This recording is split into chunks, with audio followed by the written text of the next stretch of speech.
Салам достор, каналыма кош келиңиздер. Бүгүн сиздер менен аябагандай даамдуу песочный печенье жасайбыз. Сөзсүз түрдө жасап көрүңүздөр. Үйдөгү бар нерселерден гана жасалат. Өтө оңой жана бат жасалат. Видеонун аягына чейин карап, мен менен бирге болуңуздар. Анда эмесе кеттик. Эң биринчи бөлмө температурасында эрип турган сливочный майызды же болбосо маргарин да койсоңуздар болот. Идишибизге салып алып, үстүнө шекерди салабыз. Андан кийин жумуртканын агын кошуп, жакшылап миксерлеп алабыз. Сөзсүз түрдө жакшылап миксерлеңиздер.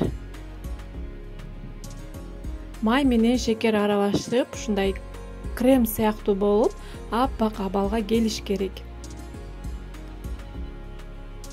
Мынакей, ушундай кылып миксерлеп алдык. Андан кийин лопатканын жардамы менен да кичине аралаштырып алабыз дагы. Ушундай абалда болуш керек. Майыңыздар өтө катык да болбош керек, өтө эрип да кетпеш керек. Бөлмө температурасында печенье жасаардан мурун 1-2 саат башта чыгарып койсоңуздар, эрип сонун болуп калат. Ошондо жасай берсеңиздер болот. Андан кийин алдын ала ээлеп алган унубузду салып, үстүнө разрыхитель салабыз. Жакшылап аралаштырып, унду сөзсүз түрдө бөлүп кошуңуздар. Баарын бир кошуп жиберсеңиздер, катык болуп калышы мүмкүн тестаңыздар. Ошон үчүн бөлүп кошосуздар.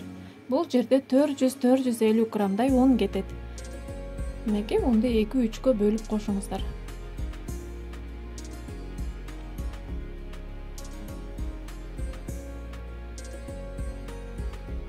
Ушундай кылып жакшылап аралаштырып миксерлеп алабыз. Мынакей, биздин тестабыз дайым болуп калды. Көрдүңүздөр, өтө суюк эмес, өтө коюу эмес, ушундай орточо абалдагы теста дайым болот.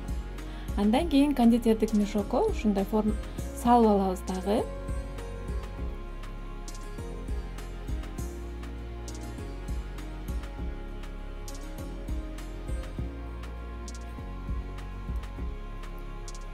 Өзүңүздөр каалагандай формада жасасаңыздар болот.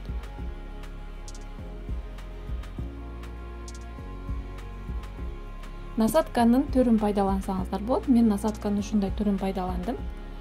Мен бул жерде 3-4 түрдүү печенье кылып чыгарам.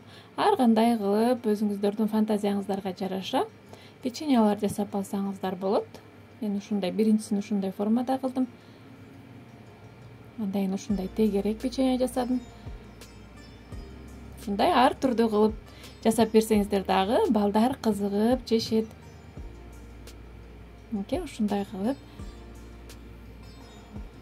листибизге жайгаштырып алып, кызып турган духовкада 180 градуста бышырып алабыз. Бул аябагандай бат бышат.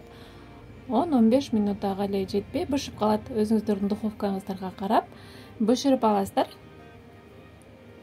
Үстүн ар кандай кылып коздосоңуздар болот. Мен печеньянын жарымын кокос тушкалар менен коздодум. Ал эми жарымын болсо кадимкидей эле булочкага кошулган мак менен коздоп койдум. А сиздер болсо өзүңүздөрдүн каалооңуздарга жараша коздоп койсоңуздар болот. Коздобосоңуздар деле бул аябагандай оозду эрип турган аябагандай сонун даамдуу печенье болот. Сөзсүз түрдө жакындарыңыздарды жасап кубантыңыздар. Мынакей, мак сеп алдым.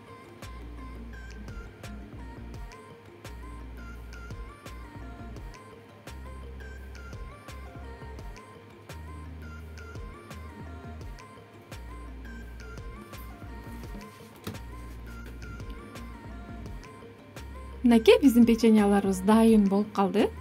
Эми ысып турган духовкада бышырып алабыз.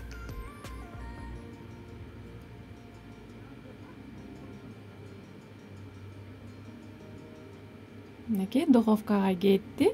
10 минутага жетпей, 10-15 минутада бышып чыгат. Мынакей, биздин печеньяларыбыз аябагандай сонун болуп, кып-кызыл болуп бышып чыкты. Муздачакты коюп отурабыз.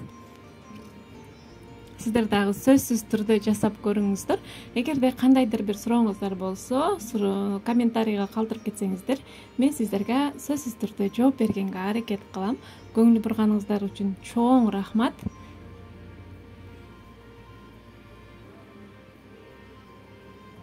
Мынакей аябагандай даамдуу печенье болду.